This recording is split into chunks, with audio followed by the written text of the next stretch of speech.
Donc, bonjour à tous. Content de vous revoir. Pour le temps de l'Avent, le texte que j'ai proposé, c'est le cantique de Zacharie, le papa de Jean le Baptiste. Et puis, on va essayer de tirer une conclusion après sur une caractéristique qui sort de ce psaume qui est vraiment spécial. Donc, d'abord, je vous propose de le lire. Luc chapitre 1.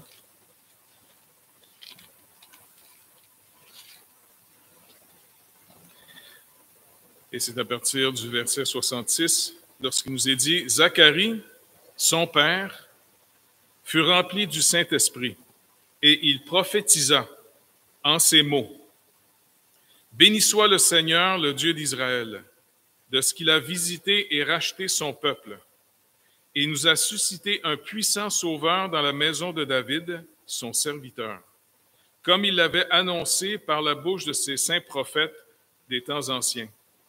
Un sauveur qui nous délivre de nos ennemis et de la main de ceux qui nous haïssent.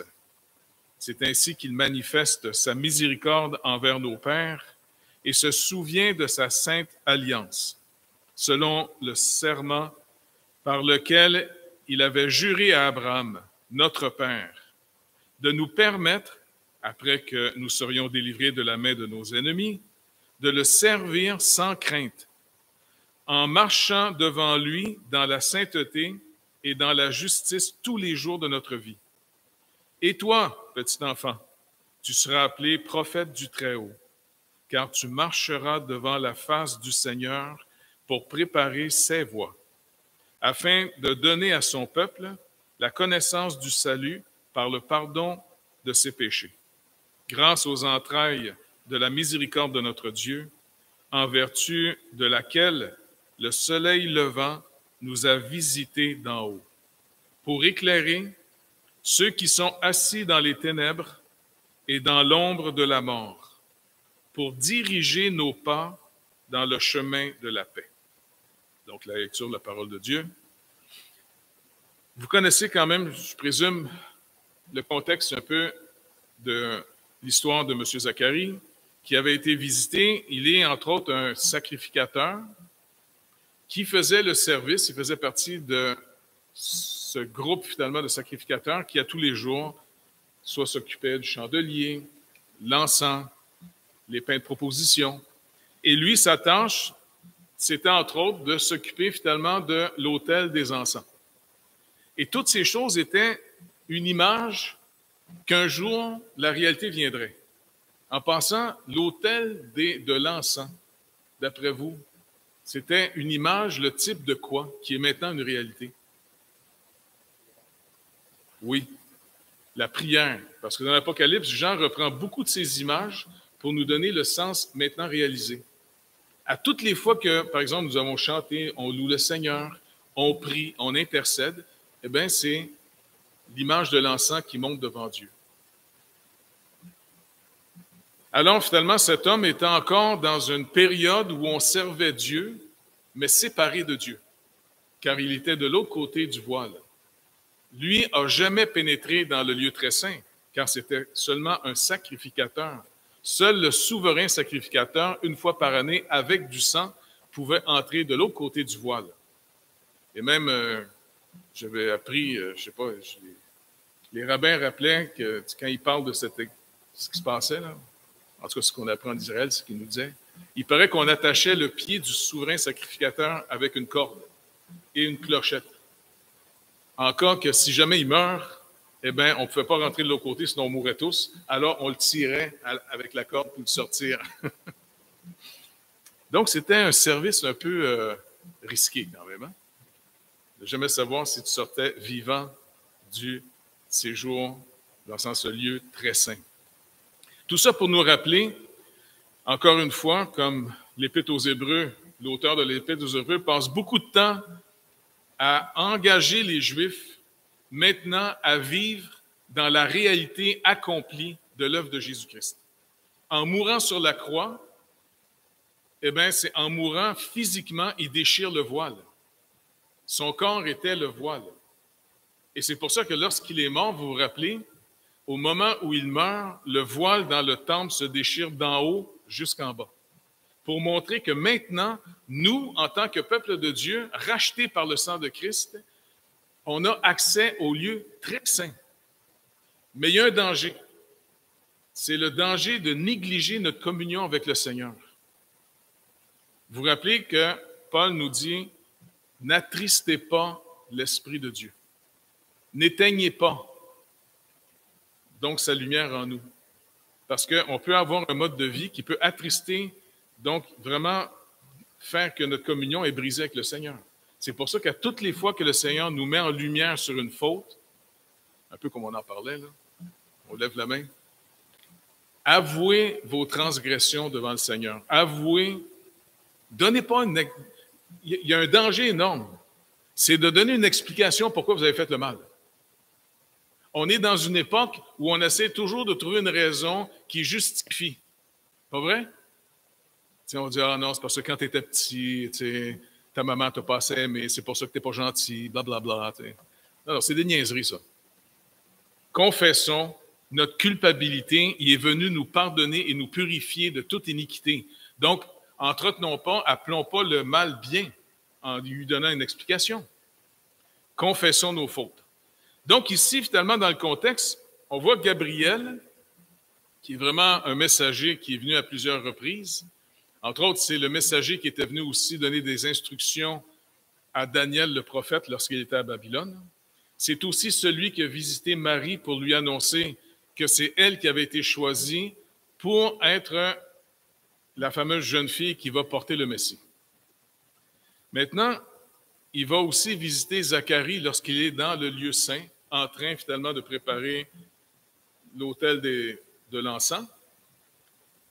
Et le pauvre Zacharie a été tellement surpris de voir ce monsieur-là à côté de lui qu'il a paniqué et Gabriel le rassure en disant « Ne crains point ».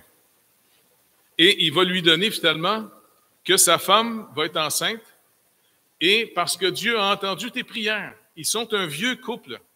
C'est quand même intéressant de voir comment le Seigneur aime utiliser les incompétents. Hein? Moi, ça m'encourage énormément, en tout cas. Parce que finalement, ce vieux couple ont prié peut-être toute leur vie pour avoir un enfant, ils n'en ont jamais eu. Là, ils sont rendus vieux, alors ils ont peut-être arrêté de demander en disant, bon, ben écoute, il dit, non, tu vas avoir un enfant. Lui, il dit, attends. On est vieux. Mais le Seigneur aime faire les choses quand c'est impossible. Ça nous rend un peu nerveux, nous, quand même, tu sais, parce qu'on aime mieux qu'il puisse faire les choses quand on peut l'aider. Mais en réalité, le Seigneur, justement, il veut qu'on arrête de l'aider et qu'on apprenne plutôt à recevoir pour donner ce qu'on a reçu plutôt que, je ne sais pas, de perdre cette idée d'une forme d'autonomie que le péché produit comme idée dans notre tête. Plutôt que de retrouver finalement notre entière dépendance de tout ce que Dieu est pour nous et tout ce qu'il va nous donner. Alors, Zacharie n'est pas trop sûr, il dit, ben, il veut un signe, il va en avoir un. Une forme de discipline, à cause de ton incrédulité, tu seras plus capable de parler. Bing, il devient muet. Et puis, quand il sort, ça y a pris un peu de temps, fait que les gens se sont dit qu'il y a dû avoir un phénomène qui s'est passé dans le lieu très saint. Mais le pauvre monsieur Zacharie, il n'est plus capable de parler. Fait qu'il n'est pas capable d'expliquer qu'un ange est venu le visiter. Il a dû rentrer chez lui le soir, et je présume que vu que ce n'est pas une création, ben, il a dû, finalement, sa femme a dû vouloir le consoler. Ils se sont beaucoup aimés. Bing! Le petit pote s'en venait après. Et puis, comme de fait, elle tombe enceinte, puis vu qu'elle était âgée, ben, elle était un petit peu gênée, la madame, de voir son petit ventre grossir. Et puis, elle se cachait pour ne pas se faire rire d'elle dans son village. Jusqu'à ce qu'elle arrive finalement au moment de l'accouchement. Et là, les gens, tous ses amis viennent. Parce que c'est un phénomène qui vient d'arriver. Et là, on va lui dire, OK, donc c'est le temps de lui donner son nom. Et à l'époque, on donnait des noms finalement de la famille. Chez les Anglais ont gardé un petit peu cette tradition-là. Hein? Hein? Les Peterson, les Johnson, ils ont plein de sons dans eux autres. Hein? Puis ils ont souvent des juniors dans leur, tu sais. Eh bien là, il était pour donner finalement Zacharie Junior. Et la mère ici qui a pris la parole, elle parle encore, elle. Elle va dire non, non, parce que son mari, il avait sûrement écrit en disant on va l'appeler Jean. L'ange, tu sais, il a dû l'écrire, tu sais, il a dû y parler en tablette, là, madame. Ah, c'est le premier qui a eu une tablette Apple de l'époque, là. Et puis finalement, tout le monde est surpris, mais Jean, il n'y a pas de Jean dans ta famille. Pourquoi tu t'appelles Jean? Non, non. Et puis là, il se retourne vers le papa qui est muet, ils vont lui donner une tablette. Il écrit aussi, il sera appelé Jean. Et au moment qu'il écrit, le Seigneur le libère de son signe qu'il avait besoin pour croire. Sa bouche s'ouvre et la crainte s'empare de tout le monde. Tout le monde est en train de s'apercevoir qu'il y a quelque chose de pas normal qui est en train de se produire. Qu'est-ce que ce petit enfant va être? Et là, ce qui est vraiment fascinant ici, regardez bien, Zacharie, son père, donc le petit enfant est là, comme il dit au verset 65, ici, la crainte s'empara de tous les habitants d'alentour et de toutes les montagnes de la Judée, et on s'entretenait de toutes ces choses. Et tous ceux qui les apprirent, les gardèrent dans leur cœur, en disant, que sera donc cet enfant? Et la main du Seigneur était avec lui. Et là, Zacharie, son père, rempli du Saint-Esprit. Là, j'aimerais ici que vraiment on puisse faire bien attention. Il est rempli du Saint-Esprit et il va prophétiser. Est-ce que vous réalisez que ça fait longtemps qu'il n'y a plus de prophètes en Israël? Pas loin de 400 ans. Le dernier prophète qui a parlé, vous vous rappelez, c'est Malachie. Et là, le Seigneur avait annoncé qu'il était pour y avoir une famine, non pas de la nourriture, mais une famine de la porte de Dieu. Et là, à l'arrivée finalement de Jean-Baptiste et surtout du Messie qui s'en vient, le Seigneur réveille quelques prophètes, dont entre autres Simon, le vieux monsieur, Anne, qui était aussi une femme qui jeûnait tous les jours pour servir dans le temple. Et ces gens-là, poussés par le Saint-Esprit, et ça, c'est la caractéristique la plus importante qu'il faut se rappeler. Si nous sommes remplis du Saint-Esprit, trop de gens souvent veulent être remplis du Saint-Esprit pour faire des plus grandes choses, avoir plus de joie, être plus quelque chose. Mais la caractéristique d'être rempli du Saint-Esprit, selon les Écritures, c'est d'être de plus en plus maintenant délivrés de nous-mêmes pour nous tourner vers le Seigneur. Car quand on se tourne vers lui, c'est alors qu'on devient rayonnant de joie. Et donc, c'est la caractéristique ici. Vous avez remarqué que ce vieux monsieur qui vient d'avoir son enfant, inspiré par le Saint-Esprit, il va faire un cantique. C'est drôle parce qu'on avait des amis en Israël, hein, quand on se rassemblait. Les Israéliens chrétiens, là, ce qu'on appelle les Juifs messianiques, ils aiment bien chanter aussi. Et souvent, ils vont chanter par inspiration. Hein, Jacob, quand on était chez eux, quand il chantait, là, même je l'avais déjà filmé une fois, là, puis on l'a écouté l'année passée, tu te rappelles? Et puis, ben, je ne dis pas que c'est une prophétie. Là. Jacob faisait juste chanter des choses, la parole, c'est tout. Là, mais ici, il va commencer finalement à bénir d'abord la première strophe, c'est une action de grâce. Béni soit le Seigneur, le Dieu d'Israël, de ce qu'il a visité et racheté son peuple. Et il nous a suscité un puissant sauveur dans la maison de David, son serviteur, comme il l'avait annoncé par la bouche de ses saints prophètes. L'expression ici « visiter » est une expression qui est assez courante dans l'Ancien Testament. C'est une manière de dire que Dieu venait pour bénir, spécialement dans des temps difficiles. Par exemple, vous vous rappelez que Naomi, lorsqu'elle était partie, son mari est mort, ses fils sont morts. Un jour, elle était partie d'Israël avec son mari à l'époque pour aller finalement en Jordanie de l'autre côté, pour avoir un peu plus finalement de vie plus facile, parce que c'était difficile en Israël. Mais elle avait appris que Dieu avait visité Israël. En d'autres mots, la bénédiction était revenue dans le pays. Les choses s'étaient bien organisées. Donc, c'est une expression pour montrer qu'une bénédiction s'en vient. Dieu va visiter son peuple. Et il va manifester ce qu'on attend tous, de racheter son peuple. Et il continue en disant, la grande délivrance, un sauveur qui nous délivre de nos ennemis et de la main de tous ceux qui nous haïssent. Et c'est ainsi qu'il manifeste sa miséricorde envers nos pères et se souvient de sa sainte alliance, selon le serment par lequel il avait juré à Abraham, notre père, de nous permettre, après que nous serions délivrés de la main de nos ennemis, de le servir sans crainte, en marchant devant lui dans la sainteté et dans la justice tous les jours de notre vie. Donc, on se rappelle ici l'engagement, le serment que Dieu a fait à Abraham.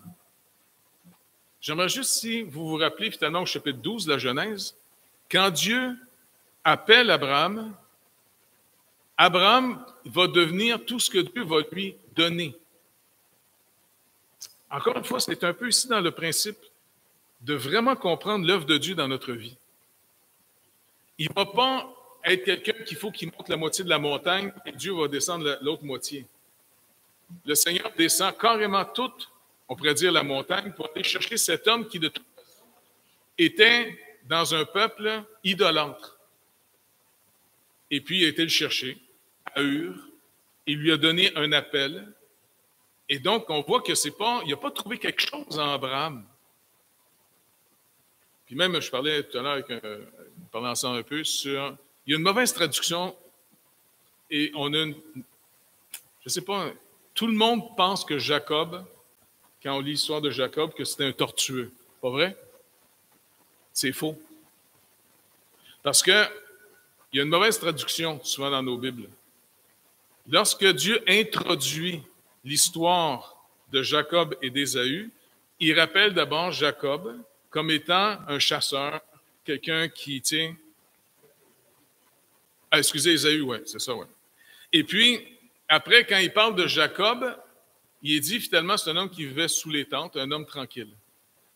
Mais le mot « un homme tranquille », ce n'est pas une bonne version. Ce n'est pas une bonne traduction. Parce que le terme, c'est... Dieu le définit comme un ish, un homme, tam. Ish-tam. C'est la même expression quand vous lisez le livre de Job, où est-ce que Dieu définit Job comme un ish-tam. Et quand vous lisez l'histoire de Jacob, c'est quelqu'un qui, en vivant sous les tentes, c'est pas comme on pourrait penser que c'est un peu heureux, un gars tranquille, il reste sous quasiment le jupon de sa mère. Là. Non, c'est quelqu'un, au fond, qui était très responsable et c'est lui qui organisait, au fond, toute la tribu de son père qui était devenu aveugle. C'est lui qui organisait tout. Et le problème, c'est que sa mère, voyant que son père était négligent de la parole de Dieu, Isaac, et qui préférait son plus vieux au détriment de la parole de Dieu qu'elle avait reçue à propos du plus jeune, eh bien, elle a forcé Jacob à se déguiser en son frère. Vous savez, vous vous rappelez, son frère, c'était un gars assez poilu, là. Ça fait que... Mais, quand vous lisez l'histoire de Jacob, il a peut-être craqué sous la pression de sa mère. Parce que quand les choses sont difficiles, on oublie que ce que Dieu promet, il l'accomplit. Et trop souvent, on pense que nous devons aider Dieu. De la même manière qu'Abraham a reçu finalement de la part de Dieu qu'il va avoir un fils. Mais Dieu a tardé. Il fait exprès aussi. Il faut apprendre à le connaître. Dieu, ce n'est pas un gars pressé. Ce qu'il promet, par contre, il va toujours l'accomplir. Et ce qu'il veut développer en nous, c'est une des caractéristiques les plus difficiles. Lui faire confiance. Et faire confiance à quelqu'un, c'est de l'attendre. Quand vous avez confiance en quelqu'un, c'est un peu plus facile d'attendre quelqu'un. Mais quand vous n'avez pas confiance en quelqu'un, c'est difficile de l'attendre. Quand j'étais petit, mon père m'avait amené pour prendre des cours de piano. En passant, je ne joue pas du piano. Et puis, je me rappelle, c'était à côté du collège Cégep Saint-Laurent. Et puis, c'était des religieuses qui donnaient des cours à l'époque. Fait qu'ils m'amènent là. Et puis, il devait partir après. Puis, il dit, écoute, quand tu as fini ton cours, tu sors cette porte là-bas et tu m'attends. OK. Fait que je vais à mon cours que je n'aimais pas. Et puis, la religieuse était gentille, par exemple. Tu sais, elle n'est pas méchante. Là. Mais j'ai des petits doigts. Fait que ça jouait mal, tu comprends? Et puis, après mon cours, je devais sortir. C'était l'automne, tu sais, le soleil se couche de bonne heure. Hein? Il faisait noir, fait que j'attends. Et puis, j'avais peut-être 8 ans à peu près dans ce temps-là, tu sais. J'étais un peu loin de chez nous, mais tu sais, je me dis, il n'est pas encore arrivé, il n'est pas arrivé. Puis c'était long, c'était long. Et puis là, je me disais, est-ce que peut-être je peux m'en aller peut-être à pied chez nous, tu sais. Mais là, j'entendais dans ma tête, tu m'attends là! Ça, c'est mon père. Et puis à toutes les fois que ça me tentait de dire, non, je pense que je vais y aller, ça revenait, tu vas m'attendre là! OK. OK, papa. Mais avec Dieu, savez-vous quoi? C'est un peu la même chose. De vivre ce qu'il promet, il l'accomplit. Et c'est pour ça qu'il dit, Dieu a exaucé ta prière, il t'a donné un enfant, mais il l'a eu vieux. Mais ce qui est vraiment intéressant, vu que cet enfant était tellement désiré par un vieux couple, moi, s'il n'était pas rempli du Saint-Esprit, d'après vous, comment il aurait fait le cantique?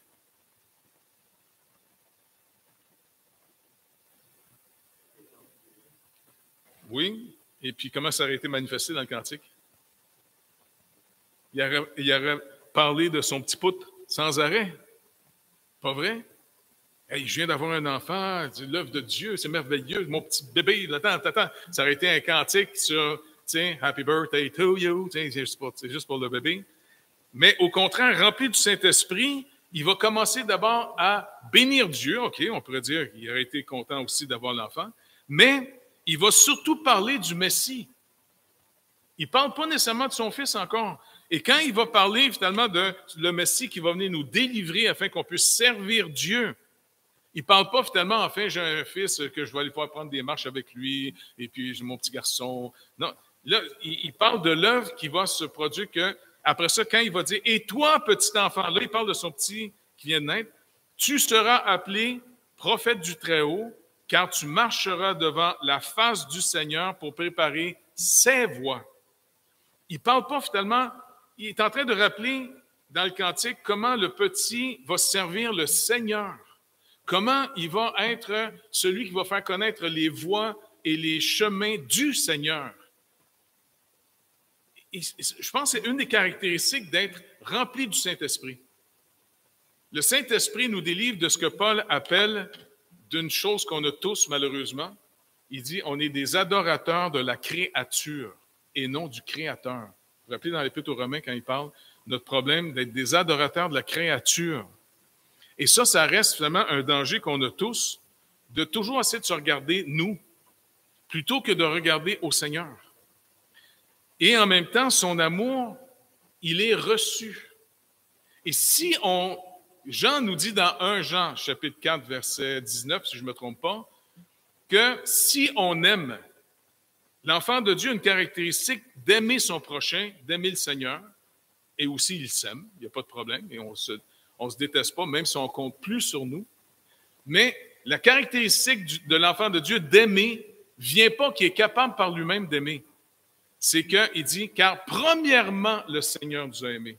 C'est à cause que le Seigneur nous aime et qu'on reçoit son amour, que ça nous délivre de plein de choses et qui fait que, ici, cet homme, même à la fin de ses jours, il est vieux, il a son petit bébé qui vient d'arriver, il est fasciné par le Seigneur. En d'autres mots, il est hyper reconnaissant que ce petit, il n'est pas né pour lui. Il est né pour le Seigneur. Et c'est pour ça que nous, plus on va être rempli de sa lumière par le Saint-Esprit, plus on va voir que tout ce que Dieu va nous accorder, c'est pour ses voies, son plan. On est ici en mission. On est des voyageurs et des pèlerins. On n'est plus chez nous. Depuis qu'on est né de nouveau, on fait partie de la nouvelle création. Et vous avez remarqué, on marche toujours dans la vieille création, surtout avec la pluie qu'il y a eu hier, ça rappelait la vieille création pas mal. T'sais. Et puis là, on va avoir des hivers de fou, de plus en plus. Il neige, slush, pluie. T'sais. Et puis, je peux comprendre finalement que les plus jeunes, vous commencez à être anxieux plus que nous.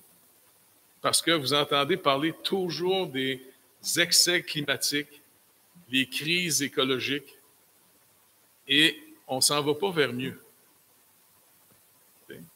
Parce qu'il y a une semaine passée ou il y a 2 semaines, on était à Bethel pour la journée, je devais parler aux étudiants, et puis les professeurs de Bethel me disaient, c'est Parole de vie, depuis 3-4 ans, chaque nouveau groupe de jeunes qui arrive, on voit de plus en plus des jeunes de plus en plus anxieux, vraiment anxieux. C'est comme s'il y a de moins en moins d'espoir. Il y a de moins en moins à la vue d'espoir pour la planète. C'est vrai. On n'arrête pas de parler finalement de comment les océans sont en train de s'acidifier, comment finalement le plastique, il y a des continents de plastique qui flottent à grandeur et que ça se décompose en plus, c'est en train de vraiment détruire la création. La pollution est à grandeur. Là, finalement, les gens disent on va enlever les voitures, OK, puis là, on s'en va vers les voitures électriques en pensant que ça va sauver la planète. Écoutez, juste pour faire des voitures électriques, savez-vous combien ça prend de pétrole faire ça? T'sais, on ne s'en sortira pas. Et puis, n'oubliez pas, les gouvernements vont vouloir de plus en plus du pouvoir. Inévitablement, on va s'en aller vers l'apostasie. Notre propre pays. Avez-vous remarqué notre propre pays, le Canada, qui se vantait d'être... je ne vais pas trop en parler parce que ça va gâcher le message. Mais avez-vous remarqué notre pays, notre gouvernement, à quel point ils sont des hypocrites?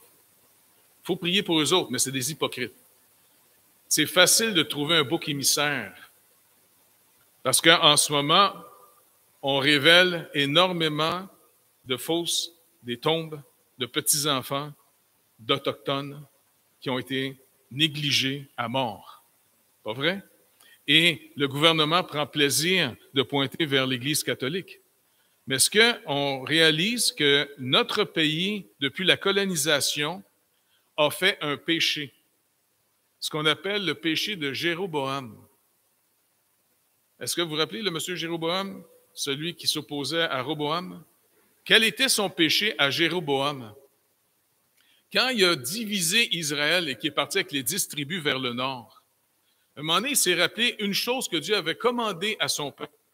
À chaque année, il devait y avoir des pèlerinages pour retourner à Jérusalem pour les fêtes qui rappellent toujours les promesses de Dieu. Et lui, Jéroboam, s'est dit, attends, quand le peuple va revenir dans 1 an à Jérusalem, ils vont retrouver leurs amis, puis ils vont regretter la séparation. Alors, il a décidé de faire les 2 veaux, tu sais, à Dan, puis à l'autre place, pour dire non, on va faire le culte de Dieu là. Quand le gouvernement s'associe à la religion, c'est exactement ce qu'on appelle le péché de Jéroboam. Parce qu'en Israël, le service religieux et le service social étaient séparés. Le roi n'avait pas le droit d'entrer dans le temple, contrairement aux païens. Parce que tous les rois païens étaient aussi les sacrificateurs. Alors, finalement, notre pays, plutôt que d'avoir un gouvernement honnête pour dire on veut s'excuser auprès des Autochtones, auprès des peuples qu'on a voulu détruire parce que, littéralement, on a conquis votre territoire et on a voulu prendre tout votre territoire et on a engagé des tueurs à gages qu'on appelle l'Église catholique et puis on les a payés. Fait que moi, si j'engage un tueur à gages pour aller faire du ménage, est-ce que vous pensez que je suis innocent? Si la loi me pogne? Alors, notre gouvernement est coupable d'avoir finalement payé et d'avoir même fait des lois qui empêchaient les Autochtones de rester dans leurs croyances. Même si on n'était pas d'accord avec leurs croyances, ce n'est pas grave. La vraie foi est un acte de liberté. On ne peut jamais, jamais imposer la foi à qui que ce soit. Jésus dit, la vérité va vous affranchir. Et d'être affranchi produit une foi authentique. Donc, on ne peut pas menacer des gens au nom de la foi. Alors, on a un pays qui, en plus, aujourd'hui, a abandonné le christianisme parce que c'est plus rentable, parce que les gouvernements aiment se forger un citoyen classique. Maintenant, la nouvelle religion, c'est l'athéisme, au nom du scientisme. Puis on raconte plein de niaiseries. Et puis, en même temps, les gens se disent comment ils disent, oh, je suis scientifique, je suis scientifique. Ben oui, c'est ça, tu dis scientifique. Puis tu te mets une perruque de blonde sur la tête. Tu sais, il y a des XX puis des XY.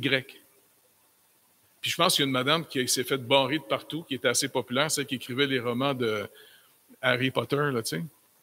Elle a dit, écoutez, avant, c'était les madames qui avaient finalement les menstruations. C'était juste eux autres qui avaient ça. Et savez-vous quoi? Elle s'est fait mettre à l'écart par ses éditeurs, par tout le monde. Elle n'avait même pas le droit de dire qu'il y a une différence entre les gars et les filles. On est rendu bizarre un peu. Ça va pas bien. Mais c'est pas grave. Moins ça va bien, plus c'est le fun. Parce que si Goliath il est gros, j'ai hâte de voir David arriver avec ses roches.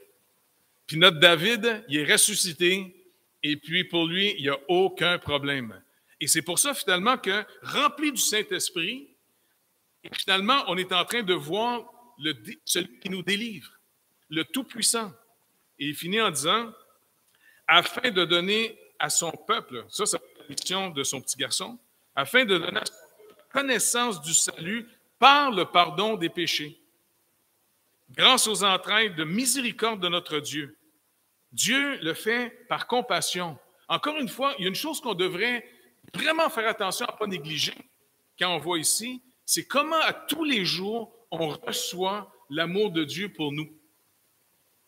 C'est le seul moyen de ne pas devenir amer, de recevoir l'amour de Dieu. Dieu nous a véritablement aimés d'un amour qui nous transforme. Lui, le premier qui nous aime. Et c'est pour ça que Jean développe beaucoup sa lettre en fonction de l'amour. Il dit, si quelqu'un haït son frère, ben, il y a un problème. Donc, c'est pour ça que, à tous les jours, essayons pas par nous-mêmes de marcher avec le Seigneur. Ça, c'est une des pires erreurs qu'on peut faire. À tous les jours, de reconnaître notre besoin de recevoir de son amour et que l'Esprit de Dieu puisse nous soutenir, nous instruire, nous éclairer, car c'est dans sa lumière qu'on voit la lumière, qui nous donne des yeux pour voir dans sa lumière, qui nous donne des oreilles pour entendre sa parole, qui nous donne aussi un cœur qui l'aime en réponse. Pas qui initie, pas assez de charmer puis de l'acheter, de vraiment réaliser à quel point il nous aime, comme un père aime son petit enfant. Et le petit enfant qui est élevé par des parents qui l'aiment, il s'épanouit, il se développe, il est en sécurité. C'est comme ça que Dieu veut que nous-mêmes, on puisse se développer, s'épanouir. Mais ce n'est pas en regardant le monde, ce n'est pas en regardant notre portefeuille, ce n'est pas en regardant finalement la sécurité sociale qu'on va avoir de la sécurité. C'est en reconnaissant que, Seigneur, tu nous as pardonné tous nos péchés. Et donc, ça veut dire que malgré l'image qu'on a de nous, on peut te servir sans crainte, car, Seigneur Jésus, tu es mort par imputation de nos fautes. Tu es mort de nos péchés. Et nous, si on peut venir devant toi aujourd'hui, devant surtout ton Père dans le voile déchiré, c'est à cause que tu as mis à notre compte, toi qui as porté nos fautes, toi qui as porté nos transgressions, qui est mort de nos péchés, tu as mis ta propre justice à notre compte. Est-ce que vous réalisez que par la foi, il faut accepter une chose étrange? Est-ce que vous réalisez que vous êtes des parfaits? Ce n'est pas en vous regardant le matin dans le miroir là, que vous allez voir ça, là, mais c'est que, est-ce que je crois l'œuvre de Christ, mais je ne peux pas le voir par moi-même. Je le reçois. C'est en le croyant. Et c'est ça qui nous délivre d'une chose dangereuse dans l'Église. L'Église au Québec est en train de connaître quelque chose de nouveau et de vraiment béni. Vraiment. Ça commence. Et c'est les besoins qui nous ont forcé à ça. On a développé, après à peine une dizaine d'années, même pas, ce qu'on appelle le réseau des évangéliques. Et puis, je n'avais souvent parlé avec d'autres dénominations en disant, les gars, on devrait apprendre à travailler ensemble, se connaître d'abord. Non, chacun visait sa doctrine, tu sais. Il disait, attendez. Entre compétiteurs, tu as peur que ton compétiteur ait raison. Mais si c'est ton ami, au contraire, tu vas recevoir son instruction, son conseil. Et savez-vous quoi? La nécessité, finalement, nous a poussé à être obligés de rassembler les responsables d'une quinzaine de dénominations. Et puis, depuis ce temps-là, on est devenus des amis. Et on arrête de se connaître par les rumeurs. Et là, finalement, les gars de la Pentecôte, les baptistes, les frères, l'armée du salut, en tout cas, plein de monde. Et là, on est en train de devenir des vrais amis. Et quand tu es des vrais amis, si on cherche à être rempli du Saint-Esprit, on devient inévitablement des gens qui préfèrent donner que de demander. Parce qu'on reçoit. Si tu reçois, tu es prêt à donner. Pas vrai? Et moi, je pense qu'il y a vraiment quelque chose de bien qui... Oui, extérieurement, face à l'Église, il faut se préparer à des moments de plus en plus difficiles. On va avoir de moins en moins le droit. Éventuellement, j'ai même l'impression, parce qu'on est en train de voir à trouver des avocats pour savoir comment on va se protéger finalement du gouvernement fédéral et provincial. Éventuellement, la Bible va être un livre raciste et méchant. Pardon? Ouais. Et puis, finalement, on va voir à protéger ça. C'est vraiment important. Mais en même temps, face à nos adversaires qui nous haïssent, Jean-Baptiste, son père rappelle, il va nous délivrer de ces gens-là. On est dû pour un vrai réveil. Là. Et le réveil doit commencer d'abord par l'Église, nous autres, ensemble. Et comment on va voir qu'il y a vraiment quelque chose qui se produit entre nous de la part de Dieu? Eh bien, si Dieu est le premier qui nous aime, Jean dit, alors nous aimons. L'amour véritable vers ton prochain est le vrai fruit de maturité. C'est ce que Paul, finalement, rappelait aux Corinthiens. Paul a fondé cette église-là par la grâce de Dieu. Il a été le premier pasteur. C'était un bon enseignant. Hein? Ça, d'avoir l'apôtre Paul comme pasteur, ça doit être pas si mal quand même. Hein? Mais quand il leur écrit, il reconnaît une chose. Oui, vous avez beaucoup d'instructions. Vous avez beaucoup de dons. Hein, les autres, les Corinthiens, tripaient ces dons. Hein? Ils en voulaient des dons de puissance, des dons de ci. Mais il leur montrait finalement leur immaturité. Il dit, j'ai pas pu vous parler comme à des gens matures, mais comme à des enfants dans le Seigneur. Mais comment Paul pouvait juger qu'ils étaient des enfants, des immatures dans le Seigneur, quand ils avaient tant d'instructions et beaucoup de gens essaient de voir leur maturité par leur instruction théologique, ce qui est essentiel, c'est important, ou encore leur puissance supposément spirituelle. Mais Paul dit, vous êtes immatures. Mais sur quelle base il les déclare immatures?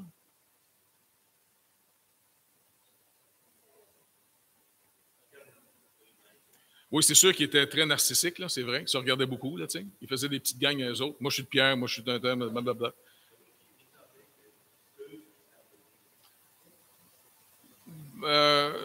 Oui, puis non, mais dans le sens, c'est quoi? Le chapitre qui pointe là, vers où Paul veut s'en aller, c'est 1 Corinthiens 13.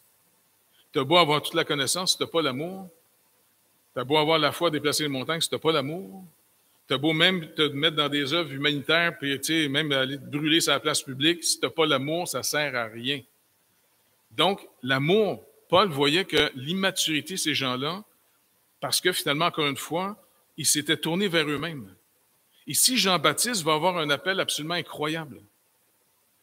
Et c'est de ramener Israël vers Dieu par la repentance. Et un peu comme Christiane nous a lu tout à l'heure, ben, des gens, il a donné des exhortations sur... T'sais.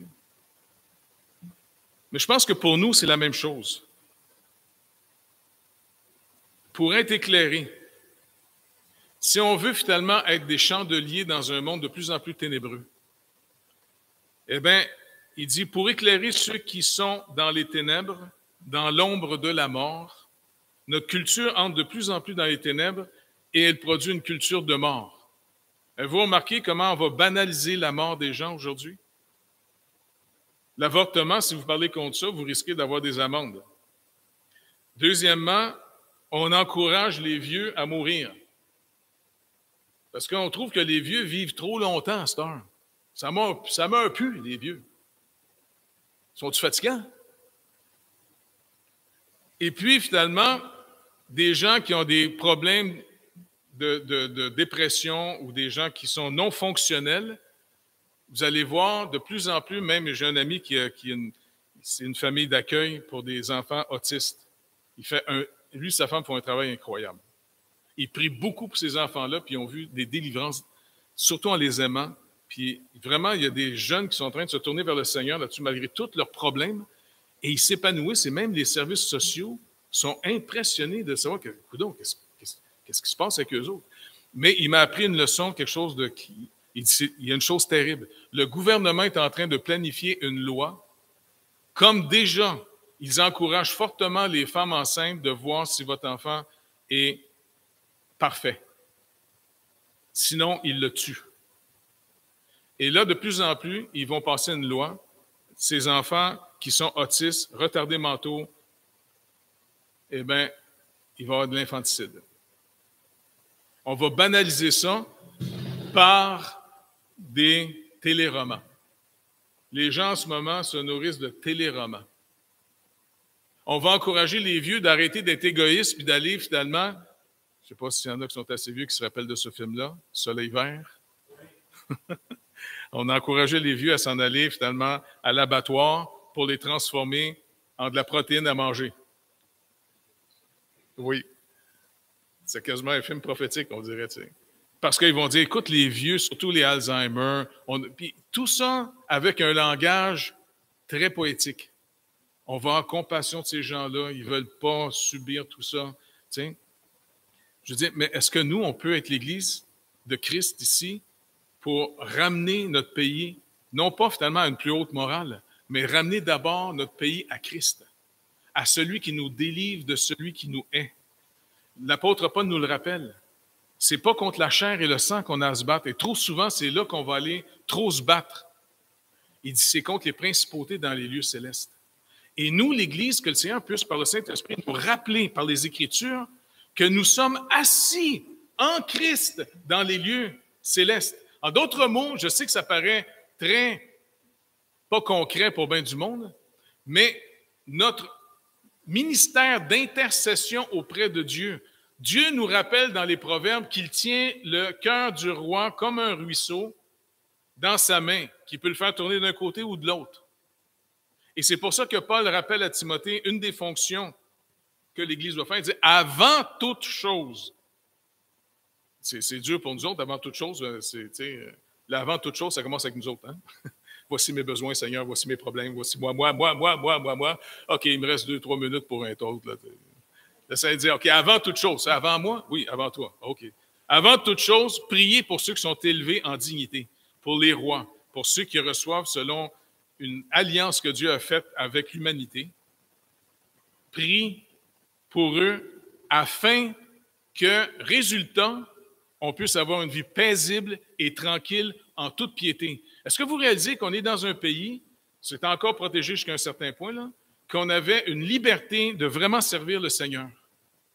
Mais tranquillement, ça se gruge. Et c'est pour ça que l'intercession auprès de Dieu pour qu'il agisse, c'est vraiment important si on veut, ici, dans la fonction d'être rempli du Saint-Esprit, comment on peut éclairer les gens de notre pays qui sont dans les ténèbres et surtout dans l'ombre de la mort. La culture de la mort devient une solution pour des gens. Moi, je suis sûr que dans pas grand temps d'ici, là, savez-vous quoi? Au nom encore de la compassion. Ça passe toujours au nom de la compassion. Il va y avoir des cliniques, non seulement d'avortement, il va y avoir des cliniques de suicide. Parce qu'ils vont dire, hey, c'était-tu terrible avant, les gens essayaient de se tuer eux-mêmes, puis ils manquaient leur coup, puis ils étaient infirmes. On a compassion d'eux autres. Venez, on va vous tuer. Malheureusement, oui. Ça existe déjà dans certains pays. Mais les gens... Henri, Docteur Côté, vous le savez, vous connaissez ça, vous êtes sur le terrain, vous. Bien, les gens qui angoissent avant de mourir, c'est pas juste seulement la douleur de la maladie, c'est l'angoisse d'être dans la fin d'une vie, dans un non-sens total. Et ça doit être pas n'importe quoi. Te retrouver où est-ce que tu t'en vas nulle part maintenant dans ta vie, infirme, brisé. Mais si le Seigneur pourrait vraiment intervenir pour donner une espérance qui ne trompe pas, afin que même nous, on puisse mourir dans la paix. Moi, si jamais je me retrouve à l'hôpital, ben, ils vont tous entendre parler du Seigneur quand je meurs. Puis ils disent, non, vous n'avez pas le droit d'en parler. Ils disent, ah, quoi, vous allez me tuer? Avant de me tuer, je vais vous dire, moi, je m'en vais, je sais où ce que je m'en vais. Vous en allez où, là? En passant, vous savez, ça, c'est le chemin de toute la terre, hein? Puis moi, je suis au terminus, là. Mais vous autres aussi, vous emmenez là, là. Vous allez voir, ça ne prendra pas de temps. Parce que plus on vieillit, vous savez comment on est arrivé à faire le cercle 360 degrés? C'est un cercle 360 degrés. Savez-vous d'où c'est arrivé qu'on a divisé en 360? Comment? Non.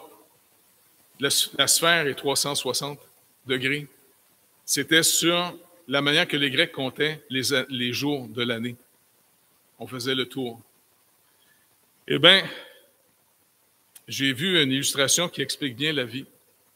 Avez-vous remarqué quand vous êtes jeune, le temps, il est long. Si vous avez des petits-enfants et que vous en allez en voiture quelque part, quelle est une des questions que les petits-enfants vous posent le plus vite possible? Quand est-ce qu'on arrive? Quand est-ce qu'on arrive? On arrive quand? Fait que c'est long pour eux autres, pas vrai? Mais ils ont pourtant la même année, 365 jours comme nous autres, pas vrai? Et quand, je me rappelle, quand j'étais petit, puis les vacances d'été arrivaient, là, quand on était à l'élémentaire, tu as l'impression que tu avais 1 an de congé. Là, avez-vous remarqué qu'en vieillissant, le 360 ou le 360, ben, c'est comme un rouleau de papier de toilette. Quand tu commences, là, c'est 360 degrés. Puis plus il se rapetisse, c'est toujours 360 degrés, mais on dirait qu'il roule de plus en plus vite. Avez-vous remarqué, c'est Noël bientôt, ça va être Pâques dans pas grand temps. Et puis déjà, il faut sortir la tondeuse bien vite. Mais pour les jeunes, ils ont du temps. C'est trippant de vieillir. On s'approche de plus en plus de notre vrai chez nous. Oui, on est au bout du rouleau. Et Jean-Baptiste a eu une vie pas tellement longue, parce que au travers de tout ça, il a été vraiment le prophète le plus important, le plus merveilleux. Jésus le qualifie comme étant né de femme, il n'y en a pas de plus grand. Parce que, pouvez-vous imaginer son message en tant que prophète? Tous les prophètes annonçaient le juste qui devait venir. Jean-Baptiste, son ministère, son appel, c'était un jour quand il voit Jésus arriver, « Voici l'agneau de Dieu qui enlève le péché du monde. » Et ça, c'est pas un message de fun, une prophétie tripante, celle-là. Par contre, je n'ai pas compris que ses disciples tripaient tellement sur lui qu'ils ne l'écoutaient plus. Parce que plutôt que d'avoir abandonné Jean puis de suivre Jésus, il y en a juste quelques-uns qui ont suivi Jésus. Tu sais, il y avait Jean, puis je pense André, je ne sais pas trop, là, tu sais. Mais comment ça se fait que ça a fait 2 groupes? Puis quand Jean était mis en prison, les disciples de Jean sont devenus très zélés, mais ils sont devenus finalement des amis des pharisiens. Et c'est pour ça qu'eux et les pharisiens, les disciples des pharisiens, étaient venus voir Jésus et ses disciples un jour.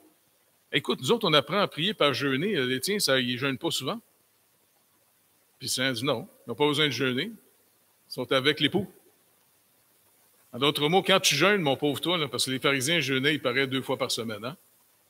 Mais quand tu jeûnes, selon Ésaïe 58, c'est pour trouver sa volonté, pour chercher le Seigneur. Mais quand tu jeûnes pour devenir quelqu'un qui est sur un programme pour devenir merveilleux à tes yeux, ben, tu deviens de plus en plus aveugle.